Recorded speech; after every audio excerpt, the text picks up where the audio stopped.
我哋咧就係唔知嘅，你喺信封度抽，揀咗一個我就會問下你啲問題㗎啦，交俾我先。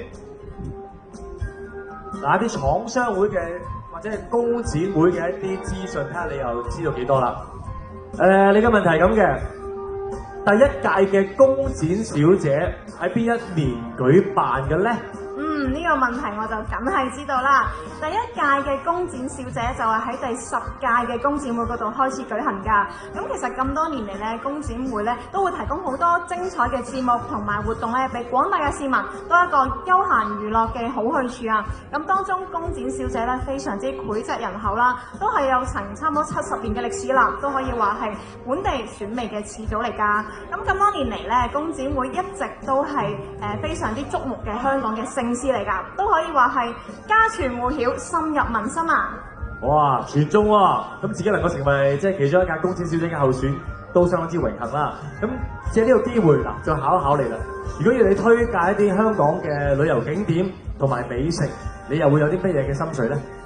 如果我要推介一個香港景點呢，我就會揀黃大仙區啦。點解係黃大仙呢？咁最出名當然係黃大仙祠啦。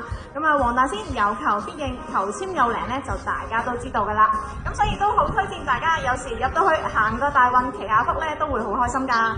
另外其實有個地方都好值得推薦嘅，就叫做南蓮園祠啊。其實佢係一個仿照唐代建築設計嘅公園嚟嘅，入到去好似穿越咗時空咁樣，可以揾到一份難得嘅平靜啊！咁至於美食嗰方面呢，我就會揀缽仔糕啦。缽仔糕係香港嘅一個好懷舊嘅小食啦。咁喺而家咁凍嘅天氣之下呢，去食呢，哇簡直甜入心啊！仲有紅豆粒喺入邊夾住喎。咁成個行程就好完美啦。首先去黃大仙祠參拜祈福，然後去埋南蓮園祠嗰度打卡散步，最後食埋個甜入心嘅缽仔糕呢。呢個行程唔單止可以幫自己叉電啊，亦都係一個可以體驗香港獨有文化氣息咧同埋人情味嘅行程嚟㗎。唔該晒，俾掌聲。1號就係奧德有限公司嘅李善婷 Amelia， 非常之細心嘅一個行程啊，幫大家規劃咗去香港其中一日嘅行程添啊，直頭。好啦，接住嚟2號啦噃，有請2號，代表係美味盞國際有限公司嘅蘇嘉明，有請。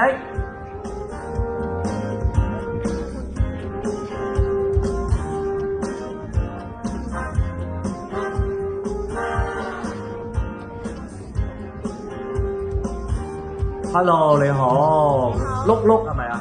咁我哋又要你抽個信封咯喎，睇下究竟你又要解答一啲咩嘅問題啦嚇。好，交俾我。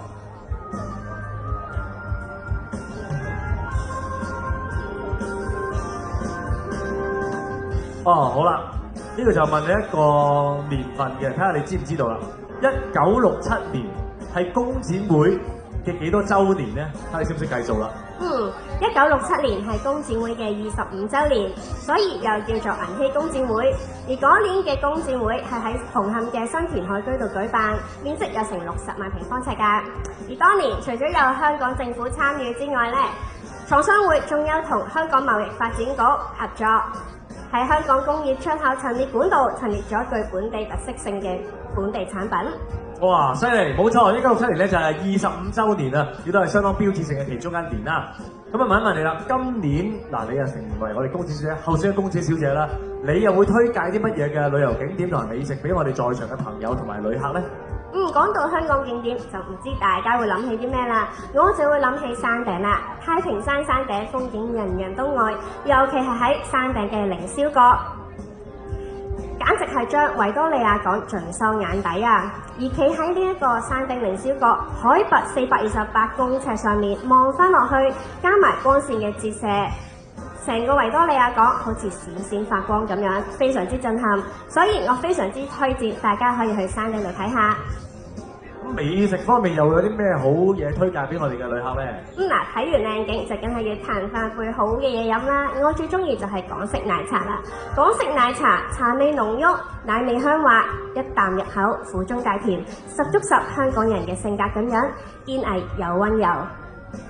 或者係俾掌聲2號美味盞國際有限公司嘅蘇嘉明，去山頂再嘆杯奶茶都係一個唔錯嘅選擇啊！好，接住落嚟有請3號啦。3號代表嘅係創新興業有限公司嘅趙卓林，有請。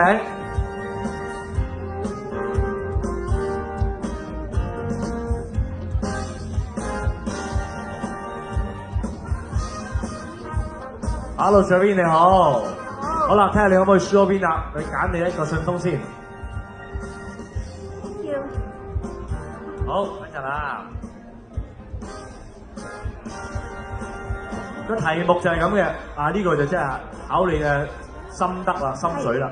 公姊妹入場費就係10蚊啦。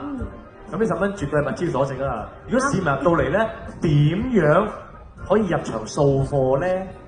呢個問題考我唔到嘅。咁市民如果想入場掃貨，可以喺公姊妹 App、八達通 App、支付寶 Alipay 同埋 KKday 去進行呢個網上訂票流程嘅。如果喺網上訂唔到票，可以去到現場入口，用八達通、Alipay 支付碼、微信支付碼同埋煲 Pay 俾錢買現場飛入場嘅。值得一提嘅係，1米以下嘅小朋友、65歲以上嘅長者同埋殘疾人士，只要出示有效證明就可以免費入場㗎啦。而所有人士喺7點之後買